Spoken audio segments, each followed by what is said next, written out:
पिछली वीडियोस में हमने देखा था कि नंबर सिस्टम की हिस्ट्री क्या है और मुख्तलिफ जो है वो नंबर सिस्टम के अंदर जो नंबर्स के सेट्स हैं उनका एक तारुफ देखा था हमने। फिर उसके बाद जो है वो हमने ये कहा था कि हम अगली वीडियोस में कॉम्प्लेक्स नंबर्स के बारे में बात करेंगे। तो आज का हमारा जो सेशन होगा वो कॉम्प्लेक्स नंबर्स के बारे में होगा। सबसे पहले हम कॉम्प्लेक्स नंबर की तारीफ़ करेंगे और फिर इमेजिनरी नंबर्स, और फिर हम देखेंगे कि कॉम्प्लेक्स नंबर की हालतें क्या क्या होती हैं। फिर हम देखेंगे कॉम्प्लेक्स नंबर्स को जमा, तफरीक, ज़रब कैसे किया जाता है। फिर हम देखेंगे कि कॉम्प्लेक्स नंबर्स की तस्वीर कैसे बनाई जाती है, उसकी ग्राफिकल रिप्रेजेंटेशन क्या होती है, और इसी तरह जो है वो हम कुछ मिसालें देंगे। तो आज की वीडियो आप लोगों के लिए बहुत फ़ायदेमंद साबित होने वाली है, तो आप इसको गौर से एंड तक देखिएगा। तो चलिए स्टार्ट करते हैं। सबसे पहले कॉम्प्लेक्स नंबर्स के बारे में बात करते हैं। कॉम्प्लेक्स नंबर्स के बारे में जानने से पहले हमें रियल नंबर्स का पता होना बहुत ज़रूरी है। रियल नंबर्स, जैसा कि नाम से ही ज़ाहिर है, रियल नंबर्स का मतलब है हकीकी आदाद जो कि हकीकत में मौजूद होते हैं, जैसे 2, 3, 0.25, 0.36, ये हकीकत में मौजूद चीज़ें हैं। तो क्या कोई ख़याली आदाद भी होते हैं? जी हाँ, रियाजी के अंदर हम चाहते नहीं हैं कि ख़याली आदाद आएँ, लेकिन कई बार मसाइल को हल करते हुए ख़याली आदाद भी आ जाते हैं। मिसाल आपके सामने है। अक्सर औक़ात रियाजी के अंदर मुसावातों को हल करते हुए जज़र के अंदर माइनस की अलामत आ जाती है। जैसा कि आप देख रहे हैं, जज़र के अंदर माइनस की अलामत है। -3 का जज़र, -4 का जज़र। याद रखिए कि -3 के जज़र का जवाब किसी को नहीं मालूम। इसी तरह -4 के जज़र का जवाब भी किसी को नहीं मालूम। तो हम इसे लिखते तो हैं लेकिन पता नहीं है कि ये क्या चीज़ है। इसलिए हम -3 का जज़र, -4 का जज़र, ऐसे अदाद को इमेजिनरी नंबर्स कहते हैं। लिखा हुआ है इमेजिनरी नंबर्स, यानी कि ख़याली नंबर्स हैं। इसका हकीकत में किसी को नहीं पता, लेकिन क्योंकि ये सवालों के अंदर आ जाते हैं इसलिए हम इसको लिखना सीख रहे हैं। तो अभी तक हमने ये देखा कि नंबर्स जो है वो नंबर्स की अक़साम, वैसे तो आदाद की बहुत सारी अक़साम है, लेकिन हमने 2 अक़साम अभी यहाँ पे देखी क्योंकि ये कॉम्प्लेक्स नंबर्स को समझने के लिए ज़रूरी है। एक रियल नंबर्स और एक होते हैं इमेजिनरी नंबर्स।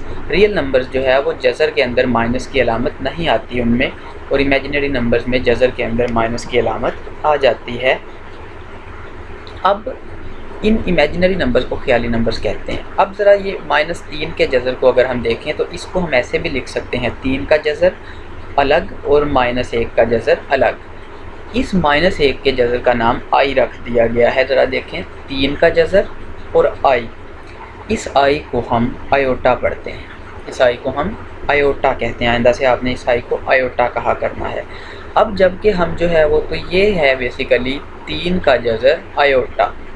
तो ख़याली नंबर या इमेजिनरी नंबर ऐसे नंबर जिनमें आयोटा आता है, ऐसे नंबर जिनमें आयोटा आता है उन्हें ख़याली या इमेजिनरी नंबर्स कहते हैं, और जिनमें आयोटा नहीं आता उन्हें हकीकी या रियल नंबर्स कहते हैं। अब जब हमें रियल और ख़याली नंबरों का पता चल चुका है, इमेजिनरी नंबर्स का पता चल गया है, तो अब हम पेचीदा नंबर यानी कि कॉम्प्लेक्स नंबर बना सकते हैं। एक हकीकी अदद और एक ख़याली अदद को मिलाने से एक कॉम्प्लेक्स नंबर बनता है। ये याद रख लें। ए यहाँ पे एक हकीकी अदद है, बी भी एक हकीकी अदद है, लेकिन बी के साथ क्योंकि आयोटा लग गया तो अब बी आयोटा मिलके एक इमेजिनरी नंबर बन गया। ए और बी आयोटा, 2 इमेजिनरी नंबर्स को मिलाने से एक ख़याली नंबर या एक पेचीदा नंबर बन गया, जिसे कि कॉम्प्लेक्स नंबर्स कहते हैं। तो कॉम्प्लेक्स नंबर एक ऐसा नंबर जिसे ए जमा बी आयोटा की शक्ल में लिखा जाए, यानी कि एक हकीकी अदद और एक ख़याली अदद को मिलाकर बनने वाला अदद क्या कहलाता है? कॉम्प्लेक्स अदद कहलाता है या पेचीदा नंबर कहलाता है। ये मैंने कॉम्प्लेक्स नंबर की कोई मिसाल लिखी है। ए की जगह मैंने 2 लिख दिया और बी की जगह मैंने 3 लिख दिया, तो ये एक कॉम्प्लेक्स नंबर बन गया। ए की जगह 4 लिख दें, बी की जगह 5 लिख दें, और बी की जगह कुछ भी आ सकता है, तो ये एक और कॉम्प्लेक्स नंबर बन गया। यानी कि कॉम्प्लेक्स नंबर बनता है by combining both real and imaginary numbers. हकीकी और ख़याली दोनों आदाद को इकट्ठा करने से जो नंबर बनता है उसे कहते हैं कॉम्प्लेक्स नंबर्स। अब हम रियाजी के अंदर मुख्तलिफ़ चीज़ों के नाम रखते हैं, तो कॉम्प्लेक्स नंबर को Z नाम दिया जाता है आम तौर पे बुक्स के अंदर, तो हम भी इसे Z का नाम दे लेते हैं। तो कॉम्प्लेक्स नंबर का नाम Z रखा जाता है, तो हम लिखते हैं Z यानी कि कॉम्प्लेक्स नंबर बराबर है A जमा B आयोटा। ठीक है, A की जगह 2 लिख दें और B की जगह 3 लिख दें, तो ये कॉम्प्लेक्स नंबर बनेगा 2 जमा 3 आयोटा। ये कॉम्प्लेक्स नंबर का नाम रखा। तो अभी तक हमने जो है वो रियल नंबर के बारे में पढ़ा, इमेजिनरी नंबर के बारे में पढ़ा, और ये पढ़ा कि उन दोनों को मिलाएं तो एक कॉम्प्लेक्स नंबर बन जाता है। और फिर हमने ये पढ़ा कि कॉम्प्लेक्स नंबर का नाम क्या है, Z होता है। ये ज़रा देखिए, अगर मेरे पास रियल पार्ट 2 हो और इमेजिनरी पार्ट 3 हो तो कॉम्प्लेक्स नंबर बनता है 2 जमा 3 आयोटा। इसी तरह अगर रियल पार्ट 6 हो और इमेजिनरी पार्ट -7 हो तो कॉम्प्लेक्स नंबर बनता है 6 - 7 आयोटा। तो ये हमने जो है वो कॉम्प्लेक्स नंबर के बारे में अब जान लिया है। अब हम कॉम्प्लेक्स नंबर के बारे में थोड़ा सा और चीज़ें पढ़ेंगे। अभी तो हमने सिर्फ कॉम्प्लेक्स नंबर की तारीफ़ ही पढ़ी है कि कॉम्प्लेक्स नंबर एक ऐसा नंबर होता है जो रियल और इमेजिनरी नंबर दोनों को मिलाने से बनता है, यानी कि दोनों को जमा या तफरीक करने से बनता है। कॉम्प्लेक्स नंबर के पास 2 चीज़ें होती हैं, एक उसकी मिकदार यानी कि वो नंबर कितना बड़ा है, और एक उसकी हालत या सिमत यानी कि उस नंबर की सिमत किस तरफ है। तो याद रखें कॉम्प्लेक्स नंबर की 2 चीज़ें होती हैं, एक मैग्नीट्यूड और एक फेज़। मैग्नीट्यूड का मतलब होता है कि कॉम्प्लेक्स नंबर कितना बड़ा है, मिकदार कितनी है उसकी, और फेज़ का मतलब होता है कि कॉम्प्लेक्स नंबर की सिमत किस तरफ है। अभी हम इसे समझेंगे तो जब हम इसका ग्राफ बनाएंगे तो आपको पता चल जाएगा कि हालत का क्या मतलब है, सिमत का क्या मतलब है। जो मैं सिमत की बात कर रहा हूँ, ये मेरे पास एक कॉम्प्लेक्स नंबर है 2 जमा 3 आयोटा। इसकी मिकदार मालूम करनी हो तो याद रख लें, जब भी जो है हमने कॉम्प्लेक्स नंबर की मिकदार मालूम करनी होती है तो हमने इस रियल पार्ट का मुरब्बा ले लेना है और इमेजिनरी पार्ट का मुरब्बा ले लेना है, और दोनों के दरमियान जमा की अलामत लगा के उनका जज़र ले लें। ये जो है वो बन जाती है कॉम्प्लेक्स नंबर की मिकदार। ये इसकी तारीफ़ है। तो किसी भी कॉम्प्लेक्स नंबर की कोई आपको कहे मिकदार मालूम करें तो बहुत ही आसान है, उसका जो है वो A का मुरब्बा ले लें रियल हिस्से का, और इमेजिनरी हिस्से B का मुरब्बा ले लें और दोनों का जज़र ले लें, उनको जमा करके, तो ये जो है वो उसकी मिकदार बन जाएगी। दूसरा है कॉम्प्लेक्स नंबर का फेज़, यानी कि उसकी सिमत कैसे ली जाती है। तो याद रखिए ये सिमत का फार्मूला है, सिमत को थीटा से ज़ाहिर किया जाता है। थीटा ज़ाविये के लिए भी इस्तेमाल होता है, हम जानते हैं। थीटा बराबर है tan इन्वर्स, ये -1 जो है इन्वर्स को ज़ाहिर करता है, tan इन्वर्स ऑफ B बटा A, यानी कि इमेजिनरी पार्ट बटा रियल पार्ट, और इसका tan इन्वर्स ले लें तो ये आपको मिल जाता है किसी भी कॉम्प्लेक्स नंबर की सिमत। तो इस कॉम्प्लेक्स नंबर की जो सिमत है वो 56 दर्जे के ज़ाविये पे है, यानी कि ये 56 डिग्री पर मुड़ा हुआ कॉम्प्लेक्स नंबर है, और इस कॉम्प्लेक्स नंबर की मिकदार 13 के जज़र के बराबर है। तो ये है कॉम्प्लेक्स नंबर की मिकदार और कॉम्प्लेक्स नंबर की सिमत। फिर से देख लें, कॉम्प्लेक्स नंबर के पास 2 चीज़ें होती हैं, मैग्नीट्यूड और एक होती है फेज़। मैग्नीट्यूड का मतलब है कॉम्प्लेक्स नंबर कितना बड़ा या छोटा है, और फेज़ का मतलब है कॉम्प्लेक्स नंबर की सिमत क्या होती है। अभी हम ग्राफ पढ़ेंगे तो हमें मज़ीद समझ में आ जाएगा। तो सबसे पहले इसके ग्राफ को देख लेते हैं। ये मेरे पास एक कॉम्प्लेक्स नंबर का ग्राफ है। आपको पता है ग्राफ में हमेशा से हम 2 लाइनें लगाते हैं, तो यहाँ पे हमने 2 लाइनें लगाई। एक लाइन के ऊपर हमने रियल हिस्सा बना लिया और दूसरी लाइन के ऊपर हमने इमेजिनरी हिस्सा बना लिया।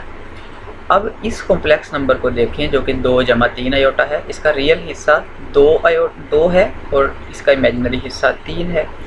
तो हम रियल लाइन के ऊपर 2 यूनिट चलेंगे और इमेजिनरी लाइन के ऊपर 3 यूनिट चलेंगे। तो यहाँ से एक लाइन बनाएंगे और एक 2 से लाइन बनाएंगे। जहाँ पे लाइंस मिलेंगी वहाँ पे नुक्ता बना देंगे जो कि 2, 3 है, और इस नुक्ता को इस बुनियादी इब्तदाई नुक्ता से जहाँ पे दोनों लाइनें मिल रही हैं यहाँ से मिला देंगे, तो ये कॉम्प्लेक्स नंबर की तस्वीर बन गई है। इसका तस्वीरी खाका बन गया जिसे ग्राफ कहते हैं। तो अभी तक हमने जो है वो रियल नंबर की तारीफ़ पढ़ ली, इमेजिनरी नंबर की तारीफ़ भी पढ़ ली। उन दोनों को मिलाने से एक नंबर पेचीदा नंबर कॉम्प्लेक्स नंबर बना, वो भी हमने पढ़ लिया। और हमने फिर जो है वो देखा कि कॉम्प्लेक्स नंबर के पास 2 चीज़ें होती हैं, एक उसकी मिकदार जो कि बताती है कॉम्प्लेक्स नंबर कितना बड़ा या छोटा है, और एक उसकी सिमत या हालत जिसे फेज़ बोलते हैं। मैग्नीट्यूड मिकदार, फेज़ उसकी हालत या सिमत को कहते हैं। मैग्नीट्यूड को आर से ज़ाहिर करते हैं, फेज़ को थीटा से ज़ाहिर करते हैं। आर ई को रियल पार्ट को, हकीकी हिस्से को आर ई से ज़ाहिर करते हैं और इमेजिनरी या ख़याली हिस्से को आई एम से ज़ाहिर करते हैं। अब हम चलते हैं और देखते हैं मज़ीद के कॉम्प्लेक्स नंबर के पास और क्या क्या चीज़ें होती हैं।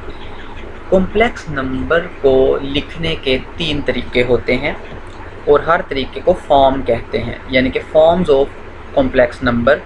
कॉम्प्लेक्स नंबर की या पेचीदा नंबर की हालतें कितनी है, इसको कितने तरीक़ों से लिखा जाता है। इसको 3 तरीक़ों से लिखा जाता है। पहला है सादा हालत, सिंपल फॉर्म। सादा हालत जो है वो इसमें कॉम्प्लेक्स नंबर को ऐसे ही लिख दिया जाता है, यानी कि हकीकी हिस्सा जमा ऐसे इमेजिनरी हिस्सा 2 जमा 3 आयोटा। तो इस फॉर्म में जब हम कॉम्प्लेक्स नंबर को लिखते हैं तो ये तो इसकी जो है वो सादा हालत होगी, हमने पहले भी पढ़ ली है।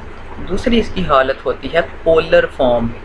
पोलर फॉर्म में हम कॉम्प्लेक्स नंबर को जब लिखते हैं तो हम उसे रियल हिस्सा और इमेजिनरी हिस्से की शक्ल में नहीं लिखते, बल्कि हम उसकी मिकदार भी मालूम कर लेते हैं और हम उसकी सिमत भी मालूम कर लेते हैं, यानी कि मैग्नीट्यूड भी मालूम कर लेते हैं और फेज़ भी मालूम कर लेते हैं। और फिर मैग्नीट्यूड को अलग से लिख दिया और ज़ाविये की अलामत डाल के फेज़ को अलग से लिख दिया। इस हालत में हम अगर जो है वो कॉम्प्लेक्स नंबर को लिखें तो इसको हम कहते हैं कि ये हमने सादा हालत में नहीं लिखा, बल्कि किस हालत में लिखा है, पोलर फॉर्म में।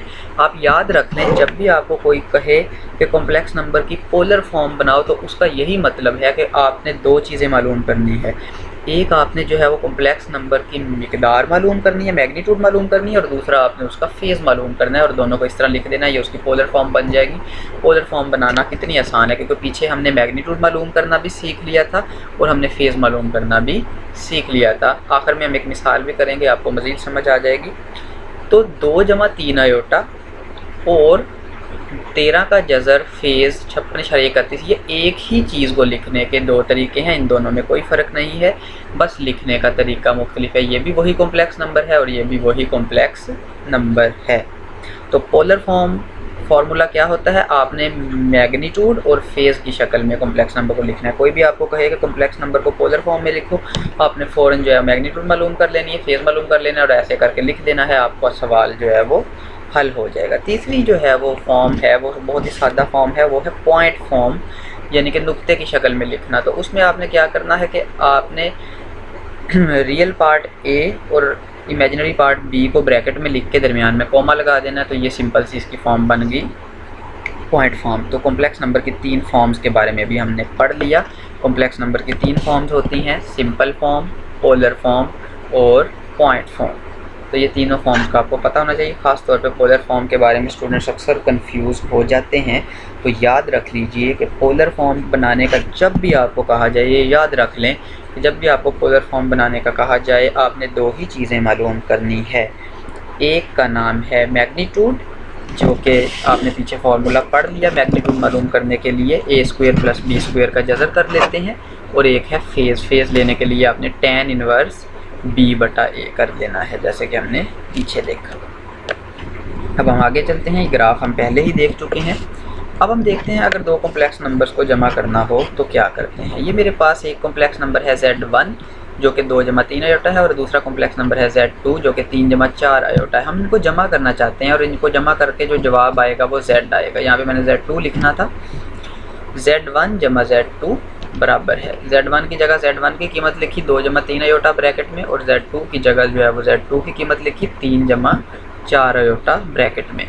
अब हम इनको जमा कैसे करेंगे, याद रख लें, जब भी 2 कॉम्प्लेक्स नंबर्स को जमा करना होता है तो रियल पार्ट में रियल पार्ट जमा करते हैं और इमेजिनरी पार्ट में इमेजिनरी पार्ट जमा करते हैं। तो रियल पार्ट 2 है और दूसरे वाले नंबर का रियल पार्ट 3 है, तो 3 और 2 5 बन गया, और पहले वाले नंबर का इमेजिनरी पार्ट 3 आयोटा है और दूसरे वाले का 4 आयोटा, तो ये 7 आयोटा बन गया। तो ये तो एक हमारे पास जो है वो 2 कॉम्प्लेक्स नंबर को जमा करके सिंपल फॉर्म में कॉम्प्लेक्स नंबर आ गया। अब इसी को आप अगर जो है पोलर फॉर्म में कन्वर्ट करें तो वो ऐसे बन जाएगा। देखें ज़रा, पोलर फॉर्म में कन्वर्ट करने के लिए पहले मैग्नीट्यूड मालूम की, तो a का मुरब्बा जमा b का मुरब्बा और उसका जज़र किया तो मैग्नीट्यूड आ गया 8.6, और फेज़ मालूम करने के लिए tan इनवर्स b/a कर लिया, तो ये इसका फेज़ भी ऐसे निकल आएगा। ये हम कैलकुलेटर से आगे एग्जांपल में भी करेंगे। 7 को जो है 5 पे तकसीम करेंगे, जो जवाब आएगा उसका tan इनवर्स ले लेंगे कैलकुलेटर से, तो ये आपका जो है वो फेज़ भी आ जाएगा और फिर आप उसको आर एंगल थीटा की शक्ल में लिख देंगे। अब हम आगे चलते हैं। अब हमने जो है वो कॉम्प्लेक्स नंबर की, जैसे हमने स्टार्ट में बात की थी कि हम कॉम्प्लेक्स नंबर की जमा, तफरीक, ज़रब और तकसीम भी सीखेंगे। तो तफरीक का अमल तो बिल्कुल सादा सा है, इन दोनों के दरमियान में बस तफरीक डाल दें तो वो तो बहुत आसान है, इसलिए मैं वो यहाँ पे डिस्कस नहीं कर रहा। अब हम मल्टीप्लिकेशन यानी कि ज़रब के ऊपर चलते हैं। ज़रब करने के जो है वो कई तरीके हैं, उनमें से एक तरीका हम यहाँ पे जो सादा तरीका है वो डिस्कस करेंगे। बस ये मेरे पास Z1 है 2 जमा 3 अयोटा और ये मेरे पास है Z2 3 जमा 4 अयोटा। मैं इनको ज़रब देना चाहता हूँ। Z1 ज़रब Z2 बराबर है, Z1 की जगह Z1 की कीमत लिखी 2 जमा 3 अयोटा, दरमियान में ज़रब का निशान, और Z2 की जगह पे Z2 की कीमत लिखी 3 जमा 4 अयोटा बराबर। ज़रब देने का तरीका याद रख लें। पहले ये जो रियल पार्ट है 2 है, ये 3 से भी ज़रब खाएगा और 4 अयोटा से भी ज़रब खाएगा, तो 2 3 6, 2 3 6, यहाँ पे 2 को 3 से ज़रब दी और अब ये 2 4 अयोटा से ज़रब खाएगा तो क्या बन जाएगा 8 अयोटा। अब इस 3 अयोटा की बारी है, ये 3 अयोटा पहले 3 से ज़रब खाएगा तो क्या बन जाएगा 9 अयोटा, और ये 3 अयोटा जब ये 4 अयोटा से ज़रब खाएगा तो आएगा आपके पास 3 4 12 अयोटा की 2। अब आपने पीछे पढ़ा है कि अयोटा तो -1 के जज़र को कहते हैं, इसका मतलब ये हुआ कि अयोटा की 2 किसके बराबर होगा -1 के बराबर। तो जब हम अयोटा की 2 की जगह यहाँ -1 लिखेंगे तो ये जमा 12 क्या बन जाएगा -12। तो ये आपका जवाब आने लगा है। अब यहाँ पे 8 और 9 17, अयोटा वाली रकम 17 बन गई, 17 अयोटा, और जमा का 6 और माइनस का 12 क्या बन जाएंगे -6। तो जवाब आएगा -6 जमा 17 अयोटा। फिर आप इस जवाब को अगर चाहें तो पोलर फॉर्म में भी लिख सकते हैं, जैसा कि आपने पहले सीखा कि आपने 6 का मुरब्बा जमा 17 का मुरब्बा और उसका जज़र करना है तो मैग्नीट्यूड आ जाएगी, और 17/6 का tan इनवर्स लेंगे तो क्या हो जाएगा फेज़ आ जाएगा, जैसा कि हमने पहले देखा। तो उसी तरह हम पोलर फॉर्म भी कन्वर्ट कर सकते हैं इसे। तो अभी तक हमने जमा, तफरीक और ज़रब सीख चुके हैं हम। अब हम तकसीम के ऊपर चलते हैं। तकसीम का मतलब होता है बटा, ये आपने छोटी क्लासों में भी पढ़ा होगा, तकसीम बटे को कहते हैं। अभी हम तकसीम का तरीका सीखते हैं, ये थोड़ा सा जो है वो मुख्तलिफ है। फिर मैं वही वाले 2 कॉम्प्लेक्स नंबर ले रहा हूँ, पहला 2 जमा 3 अयोटा, दूसरा जो है वो 3 जमा 4 अयोटा। इनको तकसीम करना है, दरमियान में तकसीम की अलामत डाल दें। तकसीम का मतलब बटा होता है, तो मैंने तकसीम की जगह पे बटा डाल दिया है। अब क्योंकि नीचे अयोटा वाली रकम आ रही है तो हम इसका जवाब मालूम नहीं कर सकते, ये बात याद रख लें। तो सबसे पहले तकसीम तब ही हो पाएगी जब हम अयोटा वाली रकम को ख़त्म करेंगे बटे के नीचे से। बटे के ऊपर अयोटा वाली रकम होने से कोई फ़र्क नहीं पड़ता, लेकिन बटे के नीचे अगर अयोटा वाली रकम हो तो हम हल नहीं कर सकते। तो इसका ये तरीका याद रख लें। जैसे मेरे पास बटे के नीचे आ रहा है ना 3 जमा 4 अयोटा, आपने इस पूरे के पूरे बटे वाली रकम को 3 माइनस 4 अयोटा से ज़रब भी दे देनी है और तकसीम भी कर देना है। ये बात आप याद रख लें कि ऊपर नीचे 3 माइनस, अगर यहाँ पे 3 माइनस 4 अयोटा होता तो मैंने 3 जमा 4 अयोटा से ज़रब भी दे देनी थी, तकसीम भी कर देना था। आपको पता है कि किसी भी अदद को अगर एक ही अदद से ज़रब भी दें और तकसीम भी करें तो फ़र्क नहीं पड़ता। तो आप ज़रा देखें, ये बन गया a जमा b और ये बन गया a माइनस b। आपने कुलिया पढ़ा होगा a जमा b ज़रब a माइनस b बराबर होता है a की 2 माइनस b की 2।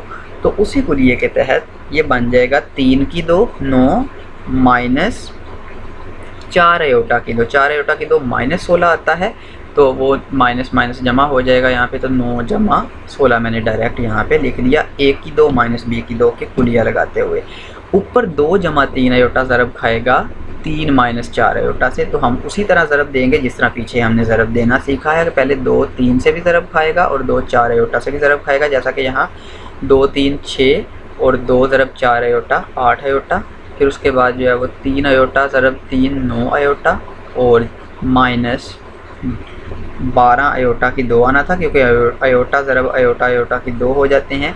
तो अयोटा की 2 जो है वो -1 के बराबर है, तो वो यहाँ पे इस वाले माइनस को जमा बना देगा। अब ज़रा देखें 12 और 6 क्या बना 18, और 8 और 9 क्या बना अयोटा वाले 17, यानी कि अयोटा के बगैर वालों को अलग जमा कर लें, अयोटा वालों को अलग जमा कर लें। 18 जमा 17 अयोटा बटा 25। तो ज़रा देखें जवाब क्या आता है। ये 25 18 के बटे में अलग से आ गया और 17 के बटे में अलग से आ गया। तो जवाब आया 18 बटा 25 जमा 17 बटा 25 अयोटा। तो हमने जो है वो अब तक कॉम्प्लेक्स नंबर्स के ऊपर ऑपरेशन करने भी सीख लिए। कौन कौन से ऑपरेशन हैं? जमा का ऑपरेशन, तफरीक का ऑपरेशन, ज़रब का ऑपरेशन और तकसीम का ऑपरेशन। तकसीम का ऑपरेशन याद रख लें कि बटे के नीचे से अयोटा वाली रकम ख़त्म करनी है। और कैसे करनी है कि बटे के नीचे जो भी रकम हो उसकी अलामत बदल कर उससे ज़रब भी दे दें और तकसीम भी कर दें। आगे देखते हैं। हमने अभी पीछे देखा था कि कॉम्प्लेक्स नंबर की 3 हालतें होती हैं, उसमें से 2 मेन हालतें हैं। एक सादा फॉर्म, सिंपल फॉर्म, और दूसरी को हम कहते हैं पोलर फॉर्म। तो अब हमें पता होना चाहिए कि सिंपल फॉर्म से पोलर फॉर्म कैसे बनती है और पोलर फॉर्म से वापस सिंपल फॉर्म कैसे बनती है। मैंने आपको पहले ही बताया था कि जब भी आपको कोई कहे कि सिंपल फॉर्म से पोलर फॉर्म बनाएं तो आपने क्या करना है, आपने आर और थीटा की कीमत मालूम करनी है, यानी कि आपने मैग्नीट्यूड और फेज़ की कीमत मालूम करनी है। तो ज़रा देखें, पोलर फॉर्म का मतलब है हमने मैग्नीट्यूड और फेज़ मालूम करना है, आर और थीटा, और इसे ऐसे लिख देना है। तो आर मालूम करने का कुलिया आपने पढ़ा था कि रियल पार्ट का मुरब्बा लें, इमेजिनरी पार्ट का मुरब्बा लें और उनको जमा कर दें और उसका जज़र ले लें। तो हम यहाँ पे हमारे पास रियल पार्ट 3 है, इमेजिनरी पार्ट 4 है। तो रियल पार्ट का मुरब्बा 3 का मुरब्बा हो जाएगा जमा इमेजिनरी पार्ट 4 का मुरब्बा, और इनके दरमियान जमा, और फिर जो है वो यहाँ पे जज़र आ गया 9 जमा 16 यानी कि 25 का जज़र। तो मिकदार कितनी आई, मैग्नीट्यूड कितनी आई इस कॉम्प्लेक्स नंबर की, 5 आ गई। अब उसके बाद फेज़ की बारी है। तो अब हम इस कॉम्प्लेक्स नंबर का फेज़ मालूम करेंगे। तो फेज़ जो है वो कॉम्प्लेक्स नंबर का, उसको मालूम करने का कुलिया हमने पढ़ा था कि इमेजिनरी पार्ट बटा रियल पार्ट, इन दोनों का जवाब मालूम करके उसका tan इनवर्स ले लें। तो इमेजिनरी पार्ट यहाँ पे हमारे दिए गए रियल नंबर का इमेजिनरी पार्ट 4 है, तो हम लिखेंगे थीटा बराबर है tan इनवर्स 4 बटा 3। जब हम कैलकुलेटर से जो है वो 4 बटा 3 का जवाब लेते हैं तो वो 1.333 आता है, और अगर हम इसका tan इनवर्स लें तो हमारे पास फेज़ आता है, यानी कि सिमत हमारे पास आती है 53.13 डिग्री। याद रखें कि ज़ाविया कहते हैं मोड़ को, कोई चीज़ कितनी मुड़ी हुई है ये उसका ज़ाविया कहलाता है, यानी कि ज़ाविया मोड़ बताता है या सिमत बताता है कि कोई चीज़ किस तरफ को मुड़ी है। तो ये 53.13, जब भी आपको कहा जाए साइंस में या मैथ में, फ़िज़िक्स में या मैथ में, जब भी आपको कहा जाए कि किसी चीज़ की सिमत मालूम करो, आप फ़ौरन ज़ाविया मालूम करें, तो ज़ाविया सिमत बताता है। तो ये कॉम्प्लेक्स नंबर जो 3 जमा 4 अयोटा सिंपल फॉर्म में लिखा था, अब हमने इसको पोलर फॉर्म में लिख दिया, जिसकी मिकदार 5 आई और जिसकी सिमत जो है वो 53.13 डिग्री आई। अब हम आगे चलते हैं। तो ये हमारा जो है वो आखिरी काम है इस वीडियो का, इस लेक्चर का। अब उलट करेंगे। पहले हमने देखा कि सिंपल फॉर्म से पोलर फॉर्म कैसे बनती है, अब हम देखेंगे कि पोलर फॉर्म से सिंपल फॉर्म कैसे बनती है। तो बिल्कुल उसी तरह याद रख लें कि जब भी आपको कहा जाए कि सिंपल फॉर्म बनाओ तो आपने क्या क्या लेना, क्या क्या मालूम करना है। आपने 2 चीज़ें मालूम करनी है, एक आपने रियल पार्ट मालूम करना है और एक आपने इमेजिनरी पार्ट मालूम करना है। अगर आपको रियल पार्ट और इमेजिनरी पार्ट मालूम हो जाएं तो ज़ाहिरी बात है सिंपल फॉर्म बन जाएगी। ए और बी की कीमतें मालूम हो जाएं तो ए जमा बी अयोटा बड़े आराम से बन जाएगा। ये मेरे पास एक कॉम्प्लेक्स नंबर है लेकिन वो सिंपल फॉर्म में नहीं दिया हुआ बल्कि पोलर फॉर्म में दिया हुआ है। 10 ज़ाविया 45, आपको शक्ल देख के ही पता चल गया होगा ये पोलर फॉर्म है। तो इसका मतलब है कि यहाँ मिकदार 10 दी हुई है और ज़ाविया जो है वो फेज़ जो है वो 45 दिया हुआ है, यानी कि मैग्नीट्यूड जो है वो 10 है, आर 10 है और फेज़ जो है वो 45 है। फेज़ इंग्लिश में कहते हैं और ज़ाविया जो है वो उर्दू में कहते हैं। तो चलते हैं, हम जानते हैं कि फार्मूला क्या है मैग्नीट्यूड का, r = a² + b² का √। r की जगह 10 लिखें और a और b की कीमतें हमें नहीं मालूम तो उनकी जगह पे वैसे ही रहने दें। अब किसी तरह यहाँ से हमने जज़र ख़त्म करना है ताकि हम a और b की कीमतें मालूम कर सकें। तो जज़र ख़त्म करने के लिए जज़र का उलट क्या होता है, मुरब्बा। हम इस तरफ भी मुरब्बा ले लेंगे, इस तरफ भी मुरब्बा ले लेंगे, तो इस तरफ तो 10 का मुरब्बा 100 बन जाएगा और इस तरफ जो है वो ये मुरब्बा जज़र से कट जाएगा। तो यहाँ पे आएगा a की 2 जमा b की 2 बराबर है 100 के। अब ये अभी तक हमें जो है वो ए और बी की कीमतें मालूम नहीं हुई, तो हम दूसरा तरीका इस्तेमाल करते हैं। हम फेज़ लिखते हैं। फेज़ थीटा आपका 45 है, तो 45 बराबर आएगा tan इनवर्स बी बटा ए। tan इनवर्स को ख़त्म करने के लिए आप दोनों तरफ tan ले लें, क्योंकि किसी चीज़ को ख़त्म करने के लिए उसका उलट लिया जाता है, तो tan इनवर्स का उलट tan होता है। तो इस तरफ अगर आपने जो है वो tan लिया है, टेंजेंट लिया है, तो इस तरफ भी आपको टेंजेंट लेना पड़ेगा। Tangent 45 is equal to tangent of tangent inverse B over A हो जाएगा। ये टेंजेंट इनवर्स और टेंजेंट कैंसिल हो जाएंगे, तो आपके पास यहाँ पे बचेगा b बटा ए बराबर है टेंजेंट 45। टेंजेंट 45 की कैलकुलेटर से अगर आप कीमत देखें या टेबल से अगर आप कीमत देखें, जो ट्रिग्नोमेट्रिक टेबल होते हैं, तो आपको मिलेगा, आप कैलकुलेटर से ले लें 1, तो b बटा ए बराबर है 1 के, तो ये a उधर जाके 1 से मल्टीप्लाई हो जाएगा, ज़रब खा जाएगा, तो बनेगा b बराबर है a। ये b बराबर है a, b की जगह पे a आप मुसावत नंबर 1 में दर्ज करें, तो आपके पास आएगा a की 2 जमा a की 2 बराबर है 100 के। तो यहाँ से आपके पास a की 2 की कीमत क्या निकल आएगी 50, और a की कीमत क्या निकलेगी, मुरब्बा ख़त्म करना हो तो जज़र ले लेते हैं, तो a बराबर होगा 50 का जज़र। तो लेकिन a और b तो बराबर थे, तो a की ये कीमत मुसावत नंबर 2 में दर्ज करें यहाँ पे, तो b की भी कीमत क्या निकल आएगी 50। याद रखें कि आपको कहा गया था सिंपल फॉर्म मालूम करें। सिंपल फॉर्म मालूम करने का मतलब ये है कि आप a और b मालूम करें। तो आपने a भी मालूम कर लिया, b भी, तो समझ लें कि आपकी सिंपल फॉर्म बन चुकी है। तो सिंपल फॉर्म आपकी बनी z बराबर है 50 का जज़र जमा 50 का जज़र आयोटा। तो अब हम फिर से देखते हैं हमने क्या सीखा। आज हमने सीखा रियल नंबर क्या होते हैं। रियल नंबर वो नंबर होते हैं जो हकीकत में मौजूद हों, और इमेजिनरी नंबर्स वो नंबर होते हैं जो हकीकत में मौजूद नहीं होते, जैसे माइनस का जज़र, क्योंकि माइनस का जज़र मालूम नहीं हो सकता। फिर हमने पढ़ा कि रियल नंबर और इमेजिनरी नंबर्स को मिलाने से एक नंबर बनता है जिसे पेचीदा नंबर यानी कि कॉम्प्लेक्स नंबर कहते हैं। फिर हमने जो है वो देखा कि कॉम्प्लेक्स नंबर्स के बाद कॉम्प्लेक्स नंबर्स के पास दो चीज़ें होती हैं, एक का नाम है मैग्नीट्यूड यानी कि मिकदार, और दूसरे का नाम है फेज़ यानी कि कॉम्प्लेक्स नंबर की सिमत। उसके बाद जो है वो हमने कॉम्प्लेक्स नंबर्स को जमा करना सीखा। फिर हमने जो है वो देखा कि कॉम्प्लेक्स नंबर की हालतें कितनी होती हैं। 3 हालतें होती हैं कॉम्प्लेक्स नंबर्स की, एक का नाम है सादा हालत, एक का नाम है पोलर हालत, और एक का नाम है पॉइंट हालत। फिर हमने देखा कि कॉम्प्लेक्स नंबर को सादा हालत से पोलर हालत में कैसे तब्दील करते हैं, और पोलर हालत से सादा हालत में कैसे तब्दील करते हैं। पोलर हालत में तब्दील करने का मतलब है कि आपने मैग्नीट्यूड और फेज़ निकालना है, और सादा हालत में तब्दील करने का मतलब है कि आपने रियल हिस्सा और इमेजिनरी हिस्सा मालूम करना है। तो अब तक के लिए इतना ही। मुझे उम्मीद है कि आपको ये वीडियो पसंद आई होगी, लेकिन अगर कोई भी मसला हो या कोई भी इम्प्रूवमेंट की जो है वो इसमें ज़रूरत है वीडियो में, तो प्लीज़ मुझे कमेंट्स करके ज़रूर बताइएगा। मैं आपके कमेंट्स का जवाब भी दूंगा, और नीचे दिए हुए सब्सक्राइब के बटन को प्रेस करके बेल आइकॉन को क्लिक कर दीजिएगा, ताकि आने वाली वीडियोस के नोटिफिकेशन आपको मिलते रहें। ये सिर्फ हौसला अफजाई के लिए ही होता है, तो आप ज़रूर जो है वो चैनल को देखें, वीडियोस भी देखें, और सब्सक्राइब के बटन को क्लिक भी करें।